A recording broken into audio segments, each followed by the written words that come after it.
Bonjour tout le monde, bienvenue à vos nouvelles électriques. Oui, et encore une fois, à travers le monde, et aujourd'hui, on a de super nouvelles pour vous, comme à l'habitude.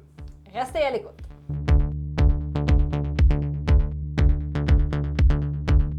Marie-Josée, on commence avec une nouvelle vraiment personnelle entre toi et moi. On a été invité au super podcast Silence on roule dernièrement. On vous invite à aller écouter ce podcast-là. Ça a été vraiment une expérience formidable. Oui, c'était une première expérience de podcast, donc soyez indulgents.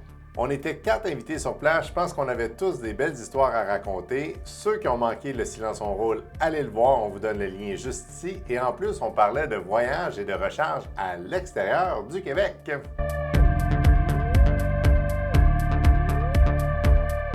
Marie-Josée, on se dirige vers l'Italie et comment dépenser 240 millions d'euros en 9 heures. Oui, l'Italie a un système différent de nous pour les subventions accordées aux véhicules électriques. Voyez un peu ça comme les sites d'achat de billets de spectacle, dans le sens que c'est premier arrivé, premier servi. Le gouvernement italien a accordé un budget de 240 millions d'euros. Et c'était le principe de premier arrivé, premier servi. Il fallait répondre à certains critères pour avoir droit à une certaine subvention pour l'achat d'un véhicule électrique. Alors Marie-Josée, c'est quoi les fameux critères pour avoir accès à ces bonus-là? Pour s'inscrire sur le portail pour avoir le droit à une certaine subvention, il fallait que notre revenu annuel soit inférieur à 30 000 euros. Il fallait mettre au recyclage une vieille voiture européenne. Et aussi, il fallait que le prix de la nouvelle voiture électrique achetée soit inférieur à 35 000 euros. Donc, une fois que ces 3 critères principaux-là étaient répondus, là, on pouvait être éligible à un certain rabais. Et il y a eu tellement de demandes qu'après 9 heures, le gouvernement italien a fermé son portail. Mais il a fermé parce qu'il a dépensé son nombre total de 240 millions d'euros. Ça prouve vraiment que les gens là-bas étaient prêts à passer à l'électrique. Bon, probablement que ça avait été annoncé plusieurs semaines et plusieurs mois en avance parce que les critères sont quand même très longs, Marie-Josée. Oui, puis il fallait présenter certains documents aussi. Donc, j'imagine que les gens se sont préparés un petit peu à l'avance afin de fournir tous ces documents-là. Ça veut dire que les Italiens étaient prêts et ont bénéficié de plusieurs millions d'euros pour eux.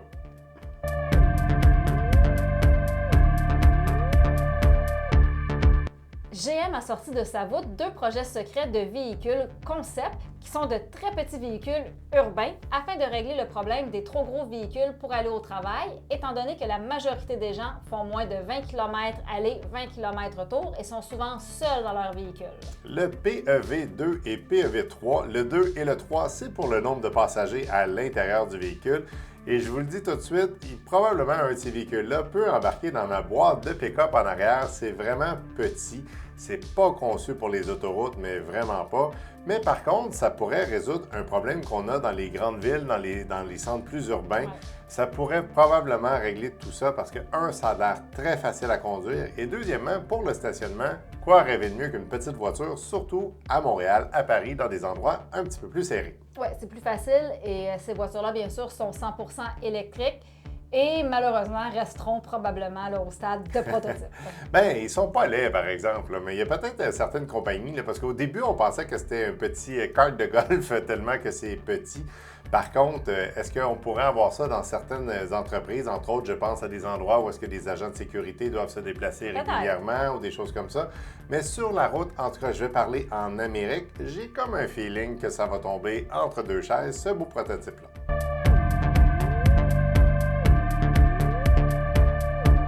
On s'en va maintenant chez une compagnie où tu trouves toujours tous les véhicules très beaux. Ah oui, vraiment, je les adore tous un après l'autre chez Volvo.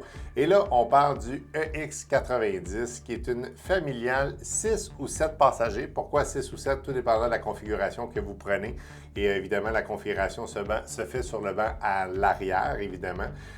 Un véhicule qui est évidemment pas pour tous les portefeuilles. Son prix de départ va être dans les alentours de 115 000 canadiens et ça l'exclut toutes les options. Un véhicule, par exemple, qui se compare au S60 pour ceux qui connaissent un petit peu Volvo, c'est une super belle machine. Un petit peu moins que 500 km d'autonomie, recharge rapide et évidemment avec toute la sécurité que Volvo peut offrir. Marie-Josée, on a-tu une idée un petit peu de la fabrication, de la production de ce véhicule-là? Si tout va bien, on pense peut-être le voir sur nos routes d'ici 2025. Et on pense le voir quand exactement dans notre entrée? D'ici 2025.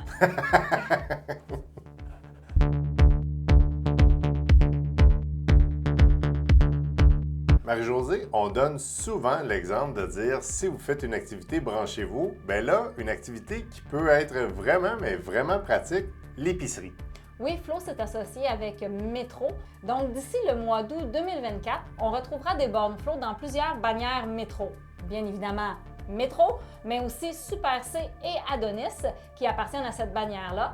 Donc, des bornes allant jusqu'à une capacité de 320 kWh. Et aussi, ce qu'on aime, c'est que Flow a pensé à faire des câbles de recharge très grands, permettant la recharge des deux côtés de la borne afin de faciliter le stationnement. Oui, puis fait un petit look aussi au niveau des bornes. Ouais. J'aime bien. En tout cas, je ne sais pas si le Sont produit belles. final va être comme ça, mais une petite lumière bleue qui semble s'illuminer en haut de la borne.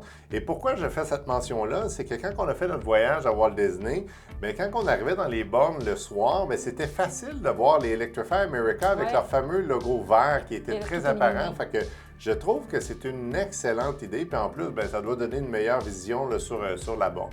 Marie-Josée, il y a un concept de partage de bornes possiblement sur ces bornes-là. Oui, on parle d'un partage de puissance. Si on a bien compris, on parle de 320 kWh. Si on est seul, on peut atteindre, oui, le 320 si le véhicule le prend, bien sûr. Et si on est deux sur la borne, il suffit de faire la division, le 320 divisé par 2, là, puis ça nous donne à peu près le kilowattage qu'on pourrait obtenir. Oui, puis c'est toujours relié aussi avec votre véhicule. Là, fait que Exact. toujours se fier avec ce que le constructeur vous dit sur votre voiture. C'est comme Puis- moi, la Bolt, le 320 divisé par 2 ne donnera absolument rien, malheureusement. Non, exact. Mais par contre, c'est le fun. Hein? Ouais, Tu t'en vas faire l'épicerie, Ouais. ça prend quoi? Une vingtaine de minutes, une demi-heure, tu te recharges, c'est peut-être assez pour remplir ton véhicule. Et c'est un circuit qui est vraiment, mais vraiment efficace. Flow ici au Québec, vraiment, ça vaut la peine. Oh, puis pour les gens qui voyagent un peu, ça peut faire comme les Walmart aux États-Unis. C'est que dans une épicerie, tu peux te nourrir, tu peux vraiment aller te restaurer à la toilette, faire les fameuses pauses bio, comme on dit. Donc, je pense que ça peut être bien utile là, pour les voyageurs aussi. C'est une très bonne chose parce qu'on parle plus de 500 sites, là, ou 500 bornes, c'est pas 500 sites, bornes c'est 500 bornes dans sur plusieurs sites. 100 quelques sites. là. Parfait, excellent.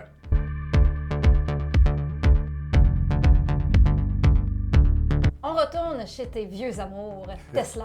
Oui, Elon Musk, bon, évidemment, c'est une nouvelle à deux niveaux, si on veut. Il y a du positif, du négatif. On le sait, Tesla a congédié énormément de personnes dans la section des bornes de recharge, les fameux superchargeurs Tesla.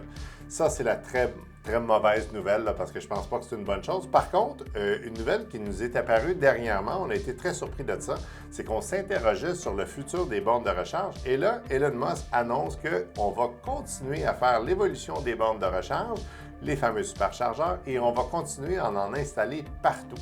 Alors, est-ce que c'est simplement un ménage temporaire qu'Elon a fait pour juste changer son équipe ou quoi que ce soit?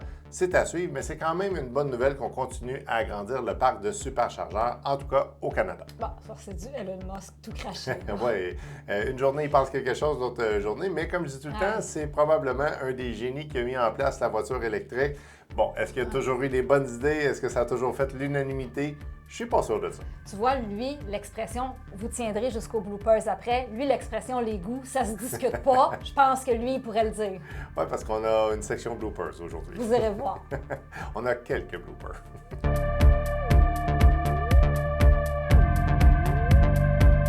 Décidément, on reste aujourd'hui chez tes petits amours. On s'en va chez BMW. Oui, une autre voiture que je n'ai jamais eue, par contre, BMW, la section M3. Pour ceux qui connaissent beaucoup BMW, c'est la section performance. Et là, on s'en va vers une voiture familiale et 100% électrique et très performante. Là, on vous le dit tout de suite, c'est pour 2027. On est en mode vraiment sur dessin. On est à 10 000 pieds dans les airs, comme on dit. Mais c'est une voiture, moi, que je trouve encore une fois super belle. BMW, là, les produits allemands, c'est vraiment magnifique. Par contre, 2027, c'est un peu loin. Pourquoi on vous en parle maintenant? C'est simplement parce que j'adore cette marque-là. Alors, Marie-Josée, est-ce qu'on en sait un petit peu plus sur la voiture performance, à part qu'il va avoir plus de 1300 chevaux? Est-ce qu'on en sait plus? Mais non, à part qu'elle va être performante et électrique, c'est pas mal les deux seules caractéristiques qu'on a. Et je pensais que tu allais dire probablement aussi très chère et très Probablement dispendieuse. aussi très dispendieuse, mais ça vient avec BMW.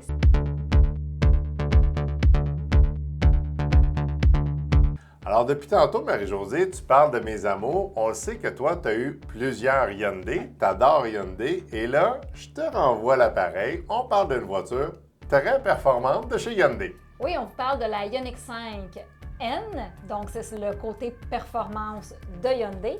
Et cette voiture-là vient aussi, bon, ce que je trouve un peu peut-être superflu, là, en tout cas pour moi, vient avec des faux bruits de moteur lorsqu'on appuie sur les pédales. Oui, mais il faut voir aussi que cette voiture-là est conçue pour la piste. Là, évidemment, on peut la conduire à tous les jours. Moi, j'ai vu, puis je vais vous mettre quelques vidéos, là, mais j'ai vu des vidéos. Le gars de char en moi, il dit que c'est une bonne idée. Par contre, le bout où est-ce que je suis un petit peu moins d'accord, c'est que le son va sortir à l'extérieur du véhicule. Ça, je suis moins d'accord. Une voiture électrique, c'est silencieuse, mais qu'à l'intérieur, qu'on ait des faux rapports, parce qu'en arrière du volant, là, il y a les fameuses palettes et ça simule de faire des changements de vitesse à haute performance. Est-ce qu'on a les mêmes capacités que la Ioniq 5 régulière au niveau du nombre de kilomètres, vitesse de recharge? Non? Au niveau de la recharge, oui, mais au niveau du kilométrage, évidemment, vu qu'elle est performante, on va perdre un petit peu. Là, on perd à peu près 50 km. Là, il pense atteindre à peu près 415-420 km d'autonomie. Je pensais, Marie-Josée, que tu t'en allais vers le côté monétaire de cette voiture-là, parce que la Ioniq 5, c'est quand même une voiture qui est raisonnable pour une voiture électrique. Et là, elle dépasse les 78 000 $. On approche de 80 000 $ pour ce modèle-là, le modèle Performance N, qui est quand même pas mal plus dispendieux que le modèle régulier. Oui, et c'est cher pour une lettre. Ah oui, c'est très, très cher pour une lettre, mais ça vient avec la performance. Marie-Josée, en lisant l'article, on dit toujours qu'on apprend toujours des choses. La section N, je pensais qu'elle venait seulement avec le fameux bleu clair, mais non, elle offre plusieurs couleurs. La voiture, là, ce que moi j'appelle les couleurs neutres, le noir, le blanc, le gris. Là, fait que vous allez pouvoir aussi passer un petit peu inaperçu, pas obligé d'avoir un bleu clair extravagant. Bon, ça va nous faire une troisième voiture dans notre stationnement. On va commencer à manquer de place dans le stationnement. Il va falloir peut-être qu'on loue des endroits pour...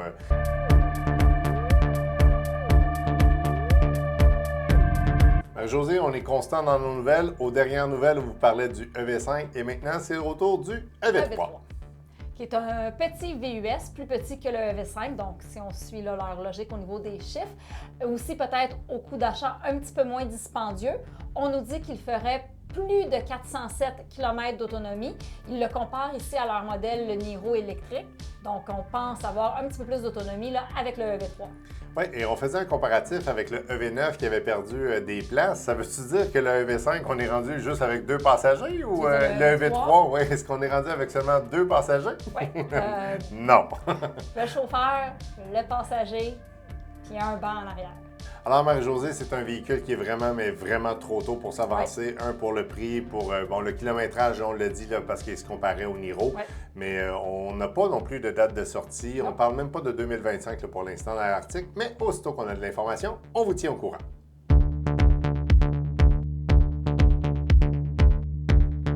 Ford se prépare à la transformation d'un de ses gros modèles en modèle 100% électrique. Oui, et c'est très bizarre parce que ce véhicule-là sort en Europe avant aux États-Unis, en Amérique. Là, on parle du Ford Explorer 100% électrique, qui est un véhicule ici dans les années 2010-2020, a été très fort. C'est un camion là, qui a sa place ici en Amérique pour les grandes familles, pour ceux qui aiment aller explorer, les skieurs, etc.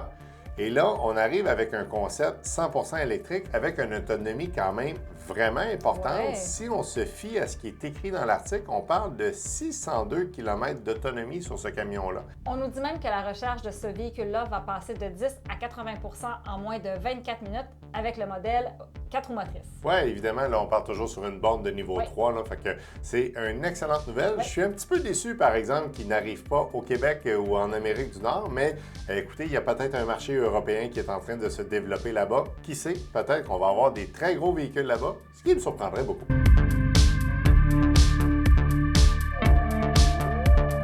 Voici ce qui complète nos nouvelles encore une fois aujourd'hui. Et si vous avez la chance de vous abonner à notre chaîne, n'hésitez jamais à cliquer sur le bouton s'abonner et évidemment le petit pouce j'aime. On adore et comme on vous dit à l'habitude, à la prochaine.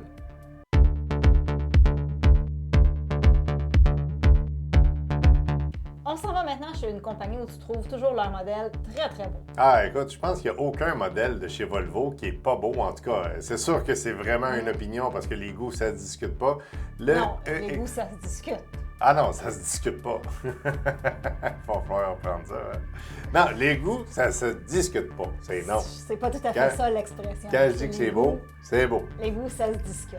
On commence, tu me ramènes ça dans 3, 2, 1. Où est-ce que BMW s'en va avec ça ou pas du tout? Pas du tout. Je ne sais pas, je n'ai pas lu.